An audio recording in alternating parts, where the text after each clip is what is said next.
Votre invité aujourd'hui dans la grande interview en direct sur Boursorama, c'est Olivier Besancenot. Bonjour. Bonjour. Merci d'être là avec nous. Vous publiez La journée de travail et le règne de la liberté, écrit à quatre mains avec, on le voit, Michael Lowy. J'écorche pas? Non, très bien. Chez Fayard, on va en parler en quelques instants. D'abord, comme on dit, priorité à l'actualité. Je voulais avoir votre réaction. Vous avez vu ce débat-là, ce débat à droite qui a agité un peu justement les Républicains depuis 24 heures. Un débat qu'on n'attendait pas spécialement d'ailleurs, pour le coup, à droite. Faut-il ou pas augmenter le SMIC? Hier, Valérie Pécresse nous dit, chez Bourdin, sur BFM TV, oui, il faut augmenter de 20% le SMIC. Elle parle du SMIC net. Il faudra qu'on précise un petit peu ce que ça veut dire. Et puis depuis, à droite, chacun y étale un peu de son commentaire, entre d'un côté, certains qui parlent de propositions néo-communistes, ou Éric Woerth, pour qui c'est absurde, c'est néo-démagogique. Néo revient souvent d'ailleurs, vous remarquerez. Voir comme ça une cacophonie à droite sur un sujet qui est plutôt marqué à gauche, ça vous inspire quoi? C'est néo-consternant, comme dirait l'autre. Voilà, c'est pas franchement une nouveauté, parce qu'en réalité, cette question-là, elle revient depuis une dizaine d'années un peu régulièrement, même parfois par le biais de l'extrême droite. Cette proposition qui est finalement une proposition trompe-l'œil qui consiste à faire croire qu'on peut augmenter les salaires en s'attaquant aux cotisations sociales. Alors nous, on aime insister sur le fait que le salaire, c'est un ensemble de choses. C'est pas simplement la part nette qu'on touche directement dans la poche, c'est aussi sa part socialisée. Sa part brute, c'est-à-dire celle qui dépend aussi des cotisations sociales. Donc nous, on est pour augmenter les salaires de façon générale, le SMIC inclus, c'est-à-dire poser la question claire qui n'est pas un passement de jambes et qui n'est pas une feinte de balayeur, c'est-à-dire de répartir les richesses. Nous, on propose d'augmenter les revenus de 300 € net par mois, c'est-à-dire récupérer finalement ce que les plus riches ont réussi à voler depuis une vingtaine d'années, ces fameux 10%, d'après nos calculs à nous, environ. Et ce n'est pas propre qu'à la société française, en réalité, 10% du PIB, c'est-à-dire 10% des richesses annuelles qui ont été transvasées finalement des revenus du monde du travail vers ceux du capital. On va revenir sur la proposition de Valérie Pécresse, sur le net, effectivement, mais qu'est-ce que vous objectez à ceux qui vous disent on est assez bien documenté sur le fait que quand on augmente le coût du travail, sur le travail peu qualifié, tous les Francis Kramarz, les Pierre Cueil, vous les connaissez, et j'en oublie qui vous disent que Stéphane Carcillo, qu'on est bien documenté, que quand on augmente le coût du travail peu qualifié, ça détruit de l'emploi. C'est archi faux, on nous ment? Écoutez, moi, ce discours sur le coût du travail, je le connais par cœur, voilà, et tout ce qu'oppose coût du travail avec la question de l'emploi, moi, c'est un discours que je ne cautionne pas. À l'époque, on a fait aussi pas mal de contributions sur un autre coût dont on parle peu, qui est le coût du capital, en l'occurrence. On va en parler. Voilà, le coût du capital financier, notamment aussi, puisque là aussi, il y a des rapports qui sont sortis récemment. Je pense par exemple à ceux de l'ONG Oxfam, qui ont expliqué par exemple que les sociétés françaises, pour celles qui sont cotées en bourse, en tous les cas, font partie de ces sociétés dans le monde qui rétribuent sur la part de leur profit le plus proportionnellement de sommes aux actionnaires, à leurs actionnaires. Certains disent que parce que la fiscalité est très élevée, il faut compenser la grosse fiscalité ou la faible rentabilité. Voilà. Mais les faits sont là. C'est autant d'argent qui va ni dans l'investissement, ni dans les salaires, ni dans la production, mais finalement dans cette part spéculative, c'est-à-dire un des aspects du capitalisme financier tel qu'il est. Donc pour moi, le problème, ce n'est pas d'opposer la question des revenus et de l'emploi. Moi, je crois au fait qu'on peut augmenter les revenus et avoir une société où on se partage aussi la question de l'emploi. D'ailleurs, le sujet de la contribution du livre qu'on a écrit avec Michael, c'est sur cette question-là. C'est l'idée qu'il faut aussi, pas simplement se partager les richesses, mais se partager le temps de travail, et qu'il est absurde et révoltant, même illogique d'un point de vue du raisonnement, sans être anticapitaliste, de se dire que finalement tous les accords et tous les projets de loi travail inclus, consiste finalement à imposer à ceux qui ont encore la chance d'avoir une activité professionnelle dans le public ou dans le privé, de travailler plus longtemps en étant finalement de moins en moins bien payés, au moment même où quand on prend et quand on aligne l'ensemble des catégories de chômeurs, c'est-à-dire le vrai chiffre du chômage, on est à 5 millions, 5 ou 6 millions. 5 ou 6, moi je dirais plutôt 6 millions de personnes qui en réalité cherchent une seule chose, c'est-à-dire avoir un emploi. Donc nous on propose de partager le temps de travail en le réduisant, c'est-à-dire faire en sorte qu'on travaille moins à l'intérieur pour que tout le monde à l'extérieur en ait un. Pour clore le sujet sur Oxfam, le sujet est intéressant parce que derrière, effectivement, il y a cette répartition de la valeur ajoutée, la répartition. Mais ce qu'oublie de dire, et c'est la limite de l'étude Oxfam, c'est que elle dit oui, il y a tant qui va aux actionnaires et que 5% qui va aux salariés. Mais avant, il y a déjà les salaires qui ont été payés. Ce qu'il faut regarder, c'est la valeur ajoutée. Vous en convenez, c'est pas le bénéfice à distribuer. Vous êtes d'accord là-dessus? Oui, mais enfin, ça ne change pas sur le fait que, par exemple, quand il y a 2 tiers des profits qui vont aux actionnaires, c'est autant d'argent qui ne va pas dans la production, par exemple, ou dans l'investissement. C'est autant d'argent qui sert finalement une rémunération. Une rémunération, c'est l'argent de poche. C'est la préférence pour le court terme. Non, mais c'est quoi? C'est la préférence pour le court terme, au détriment peut-être de l'investissement et des profits de demain. Et c'est là où c'est malsain. Moi, je vous dirais que c'est le patrimoine génétique du capitalisme, ça, le calcul du court terme, ne pas envisager l'avenir, parce que de toute façon, la loi, telle que je l'ai compris, du système capitaliste et de l'économie de marché, c'est précisément battre la concurrence par tous les moyens nécessaires au risque de se faire bouffer par la concurrence. Et ça, de fait, ça implique une vision de court terme. Donc tous les calculs au long cours ne peuvent pas avoir lieu dans ce type de préférence-là. C'est pour ça d'ailleurs, d'où les crises. Les crises, y compris celles qu'on peut voir venir, qu'on peut imaginer à un moment donné, parce qu'on sait que le système surchauffe, qu'on est dans une crise de surproduction, de suraccumulation, une crise de valorisation du capital, et qu'à un moment ou à un autre, on ne peut pas éternellement vivre dans le virtuel, qu'il va y avoir un retour à l'ordre au réel, qui se traduisent par ces crises financières dont on a vécu une explosion spectaculaire en 2007-2008, c'est précisément à cause de ce temps court, cette dictature du temps court qui, à mon avis, est directement inscrite dans le patrimoine génétique du système capitaliste. Pour clore sur le sujet, sur le SMIC, encore une fois, Valérie Pécresse ne propose pas d'augmenter le SMIC brut, mais réduire les cotisations sociales pour qu'en net, il reste plus. Et là, on se dit que c'est effectivement une proposition de droite, voire d'extrême droite, manifestement, historiquement. Mais derrière, il faut bien financer ces charges sociales. Parce que derrière, si on les enlève, qui finance la protection sociale? Est-ce que c'est pas des augmentations d'impôts? Est-ce que c'est les économies sur la dépense publique? Non. Le vrai sujet, il est là. Oui, mais vous parlez, ça, on dit pas. Vous parlez de charges, moi je parle de cotisation. Précisément parce que pour moi, c'est une partie du salaire. Sociale, salariale, on a cette spécificité par rapport au modèle anglo-saxon. Enfin, on l'a pour je ne sais combien de temps encore, d'avoir un modèle de protection sociale qui est financé par une partie de notre salaire, c'est-à-dire les cotisations sociales, et précisément pas par la fiscalité. C'est remis en cause de façon insidieuse par la CSG depuis plusieurs années maintenant. Probablement qu'on est peut-être en train de passer dans un mode de financement qui est en train de basculer pour la première fois de l'histoire majoritairement dans le système de la fiscalité. Mais un système fiscal, ça veut dire que c'est l'État. Et moi, je combats autant le pouvoir du capital que la bureaucratie de l'État. Ce qui m'intéressait, moi, et m'intéresse toujours dans le système de cotisation sociale, au-delà des questions financières et comptables dont on parle depuis le départ, c'est les choix de société, les questions démocratiques qui vont de pair. L'idée selon laquelle on pourra avoir des sommes colossales, parce qu'en effet, le budget de la sécurité sociale est beaucoup plus, probablement supérieur d'un tiers à celui de l'État, puisse potentiellement être régi et contrôlé par la masse des cotisants. C'était le cas à la Libération où on élisait des représentants régulièrement qui n'étaient pas nommés par l'État, il n'y avait pas de paritarisme, c'était sous le contrôle d'une forme d'autogestion possible pour précisément subvenir aux accidents de la vie, à la maladie, au chômage, à la vieillesse, etc. Moi, je crois à ce modèle-là. Il y a eu les 30 Glorieuses qui ont aidé aussi le système à être financé, à être géré. Comme quoi, si je veux me faire l'avocat du diable, tous ceux qui nous prétendent qu'en gros, il faut une situation économique absolument exceptionnelle pour avoir des acquis sociaux exceptionnels se trompent, parce qu'en l'occurrence, avant les 30 Glorieuses, ce modèle-là, il a été mis en place à la Libération, c'est-à-dire à un moment où l'économie était absolument en ruine et qu'il a fallu la construire. Donc finalement, c'est à un moment où le modèle économique et l'économie étaient au plus bas qu'on a eu ces choix économiques audacieux, ce qui prouve finalement que c'était même pas le socialisme en France. Enfin, peut-être qu'il y en a qui le pensent probablement aujourd'hui, mais bon, comme quoi finalement c'est tout à fait envisageable. Allez, un mot à présent des privatisations. Le gouvernement qui a un peu tergiversé, au final on a compris qu'il y aurait un large plan de privatisation qui serait lancé. Bruno Le Maire nous parle carrément d'actionnariat populaire, relancer l'actionnariat populaire.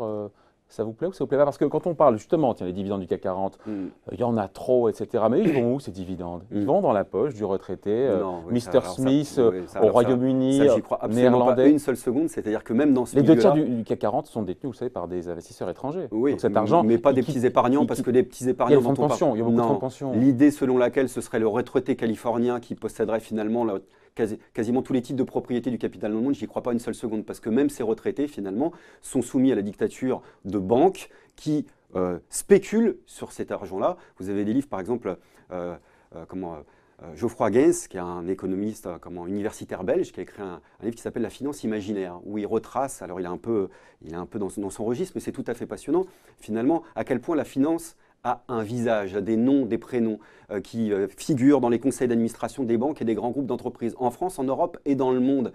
et qu'en l'occurrence, ce pouvoir ne s'est pas disséminé. Donc la réalité, c'est que même dans le milieu actionnarial, c'est les plus gros actionnaires qui s'en mettent plein les poches et pas les plus petits.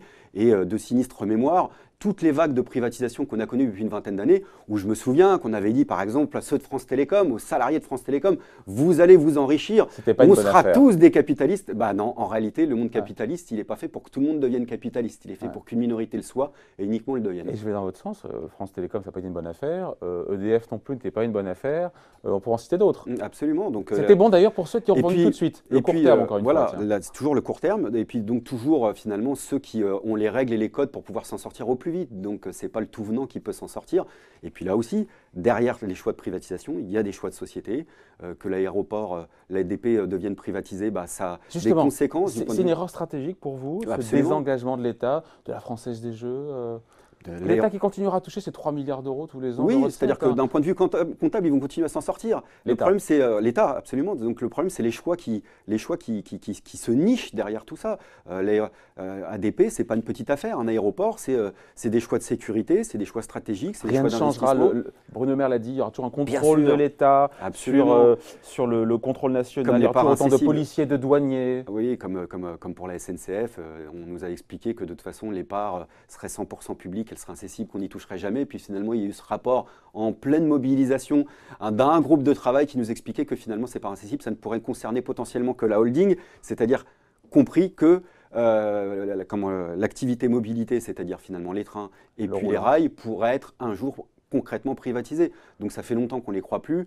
Derrière tout ça, il y a des vrais choix de civilisation, c'est-à-dire qu'est-ce qui va rester aux générations. Vous savez, moi, tous ceux qui s'enflamment sur les plateaux télé, les éditorialistes, les responsables politiques de droite, les libéraux de gauche, qui nous disent, mais quand ils nous parlent de la dette, qu'est-ce qu'on va laisser aux générations futures, mais qu'est-ce qu'on va laisser tout court aux générations futures dans ce pays, avec le nombre de services publics qui sont en train de disparaître, les hôpitaux qui ferment, les écoles qui disparaissent ou les classes qui ferment, les bureaux de poste qui ferment les uns derrière les autres. Et puis les usines. Je vais vous parler d'une usine en particulier, celle d'un camarade et d'un ami qui me tient à cœur, qui est Philippe Poutou, l'usine Ford à Blanquefort. Ils sont plus de 900. Et là, je parle simplement de ceux qui sont dedans. Donc, je ne parle même pas de la sous-traitance. C'est une boîte qui a touché des subventions publiques. C'est une boîte qui fait des bénéfices. C'est une boîte qui fait des profits. C'est une boîte qui se porte bien. Et c'est une boîte d'ailleurs qui ne prétexte même pas un problème de compétitivité pour fermer le site Blanquefort et qui le ferme quand même. Et du côté des pouvoirs publics, il n'y a plus rien. Pourquoi? Parce que la subvention s'arrêtait au mois de mai. Donc après le mois de mai, qu'est-ce qu'on fait? On ferme l'usine de Philippe et de tous ses collègues aujourd'hui. Donc il va rester quoi demain dans ce pays et dans cette société si on ferme toutes les usines, tous les services publics, avec toutes les promesses qui ont été faites depuis 10 ou 15 ans, avec les gouvernements successifs à nous expliquer que c'est en donnant aux plus riches finalement que l'économie va redémarrer par le fameux effet du ruissellement. Il n'y a pas de croissance, la situation elle est toujours la même, c'est toujours les mêmes qui spéculent et c'est toujours les mêmes qui se serrent la ceinture. Donc au bout d'un moment, ça finit par se voir, ça devient un peu agaçant. Il serait peut-être temps de faire un projet politique tout simple, c'est-à-dire l'exact opposé de ce qui est fait depuis 30 ans.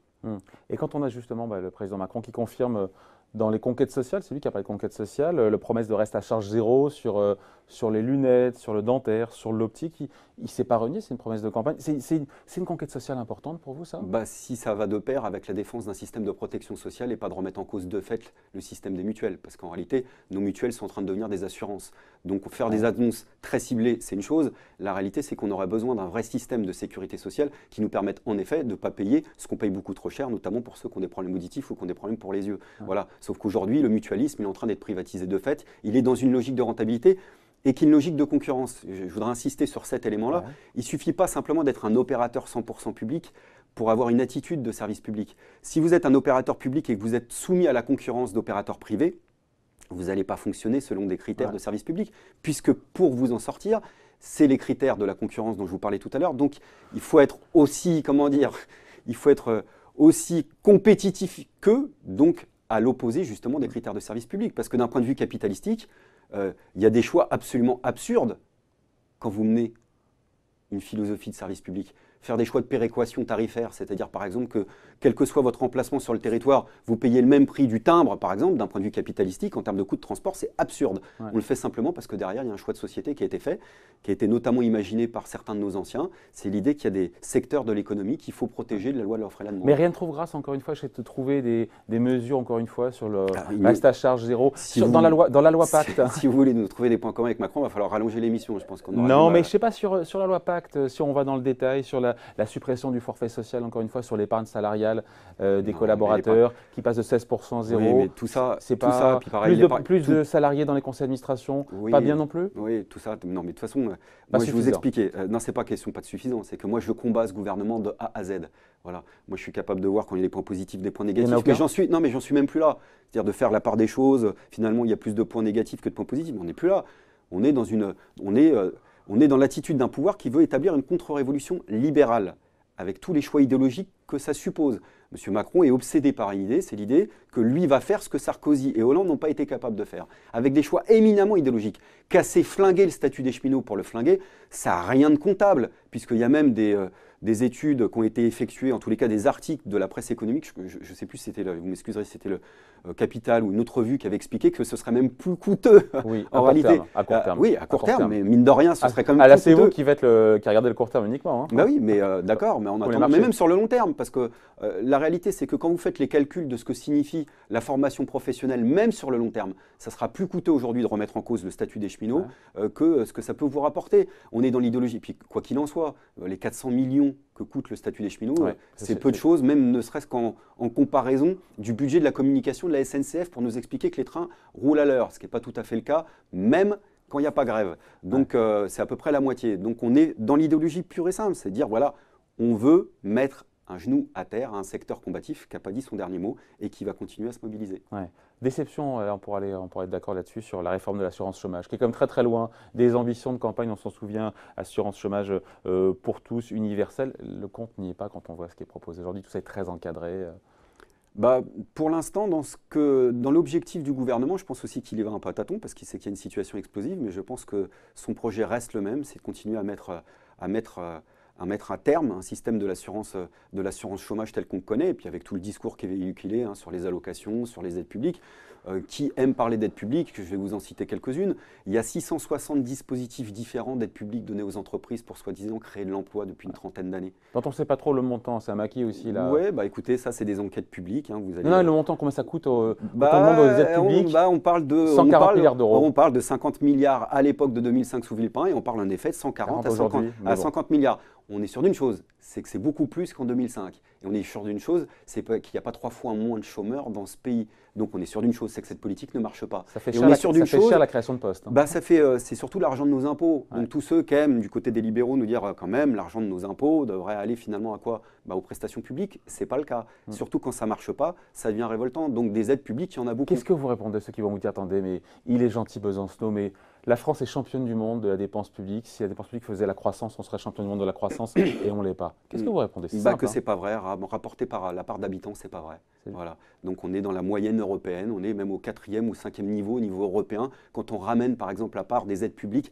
par habitant. Parce qu'il faut ramener par habitant, c'est-à-dire à la masse de la population. On reste dans les premiers, mais on n'est plus le premier. Mais c'est bien de parler du PIB, mais c'est bien de le ramener à la masse de la population telle qu'elle est. Voilà. Et puis en plus, s'il y en a qui kiffent les autres modèles, s'il y en a qui ont envie de sortir leur carte bleue quand ils vont aux urgences publiques, qu'ils le fassent. S'il y en a qui kiffent le modèle anglo-saxon et aux États-Unis, qu'ils le fassent. Moi, c'est pas ma tasse de thé. Je sais qu'il y a des gens qui se sont battus pour ce modèle-là et j'y tiens. Donc je ne sais pas si ces gens me trouvent particulièrement gentil ou pas, mais j'ai juste envie de leur dire une chose, c'est qu'il faut être conscient de ce que ça signifie cette fameuse, l'expression c'est modèle social, je ne sais pas comment l'appeler, peu importe à la limite, mais il y a une attache profonde de la population et qui est vachement... Ils veulent démanteler Emmanuel Macron, ce modèle social? Oui, mais bien sûr.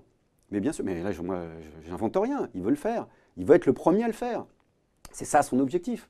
C'est qu'on bascule vers autre chose. Mais il n'y arrivera pas. Parce qu'il y a des ressorts profonds, très profonds. Et tout ce qu'il est en train de faire, il le paiera d'une manière ou d'une autre. Parce que justement, il va trop loin. Vous savez, même les gens qui pestent au moment des grèves, etc., ils sont conscients d'un truc. C'est que si les cheminots perdent réellement, beaucoup de salariés, y compris du privé, seront concernés. Donc, vous voyez, il y a un rapport. Nous, en France, on est une population complexe, on a un rapport très contradictoire. Moi, je suis le premier. Donc, je crois qu'il va payer très fort ce qu'il est en train de faire en ce moment. Un mot, parce que c'est intéressant, on parle de guerre commerciale, mais en une minute, on a eu hier Daimler, très gros constructeur automobile allemand, qui a dit que ses résultats seraient beaucoup moins bons que prévus à cause de la guerre commerciale entre les États-Unis et la Chine. Cette montée des tensions, encore une fois, c'est quelque chose qui commence à produire des dégâts dans l'économie réelle. C'est un sujet d'inquiétude, ça. C'est un sujet d'inquiétude, mais qui n'est pas franchement non plus une nouveauté. C'est-à-dire que je crois, pour ma part, qu'on peut avoir une forme de combinaison entre une forme de protectionnisme du point de vue capitalistique et une forme de mondialisation capitaliste. Et Trump, c'est l'incarnation de cette synthèse-là. Trump n'est pas un altermondialiste, il n'est pas contre la mondialisation capitaliste, il est absolument pour que le monde soit un vaste marché économique, mais il est en même temps pour le protectionnisme, c'est-à-dire, il est comme pour les diodes électriques, il est d'accord pour que ça sorte, il n'est pas d'accord pour que ça rentre. Et il faudra qu'on s'en inspire. Et il y a beaucoup de sûrement pas. Moi, Trump, c'est à peu près la synthèse de tout ce mais ça veut dire de protéger. Non, de protéger. Il veut créer des emplois sur l'américain. Mais ça marche pas. Mais d'abord, comment vous voulez dire? Comment dire? D'abord, d'un point de vue philosophique, comment voulez-vous que je partage une telle chose? C'est dire, on est capable de sortir, on est capable de vendre, mais il faudrait pas que ça rentre.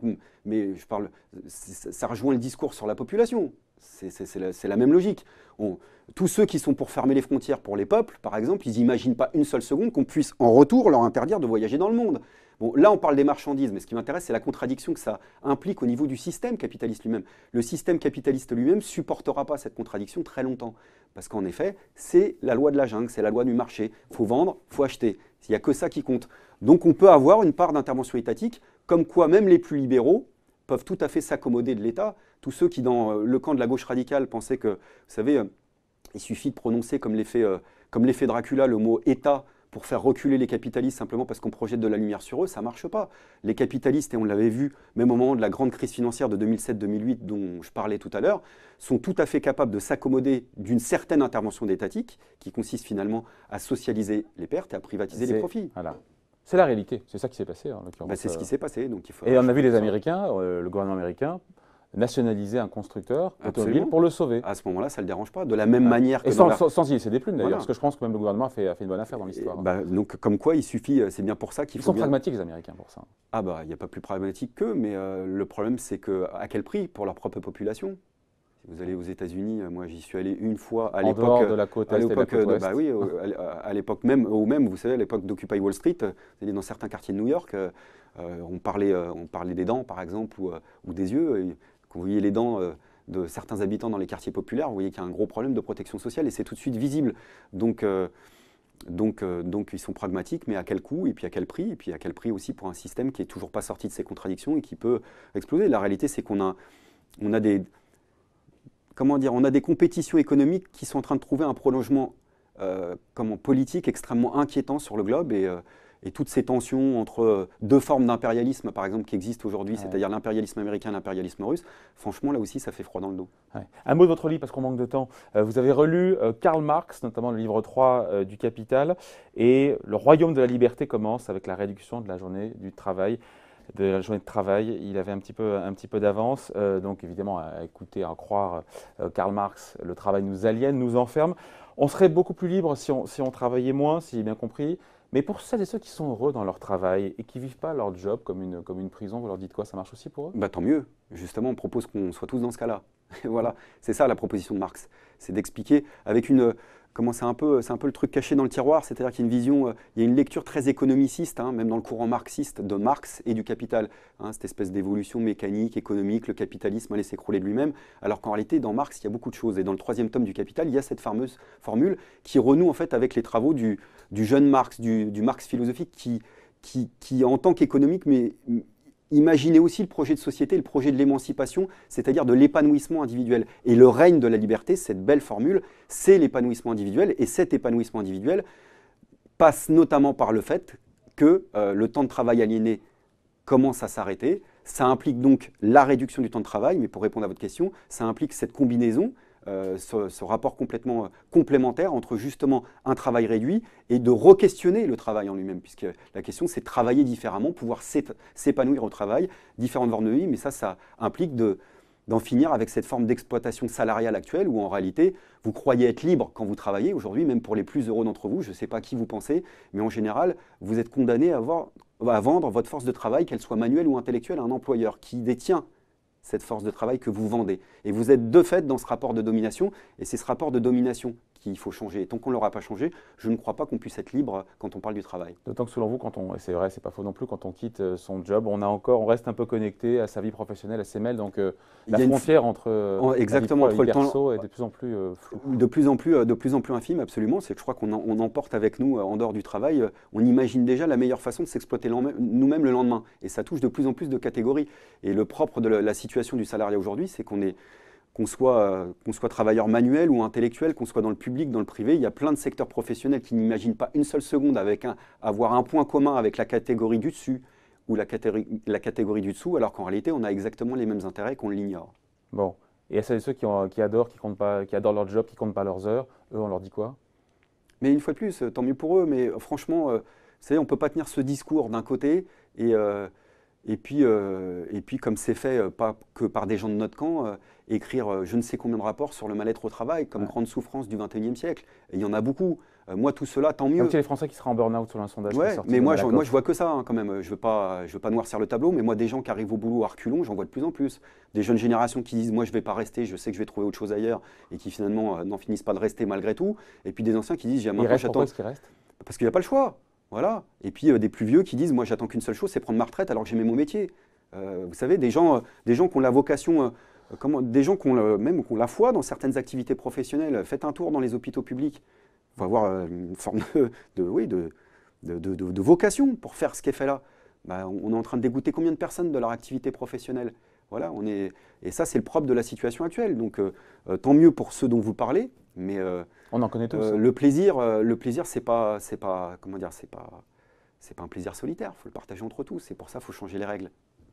Des règles permettent justement à tous et toutes de pouvoir s'épanouir, y compris dans l'activité professionnelle. Ça passe par la réduction du temps de travail, encore une fois. Entre autres choses, absolument. C'est vrai, mais on prend souvent l'exemple des métallos, effectivement, allemands, des syndicats de métallos qui ont réussi à avoir une semaine de 28 heures. Alors c'est très encadré, c'est à l'allemande, hein, c'est pas pour tout le monde, etc. Mais eux, ils partent aussi d'un volume horaire. Aussi. Hein, et c'est du court terme aussi. Mais ils l'ont quand même décroché là, c'est symbolique.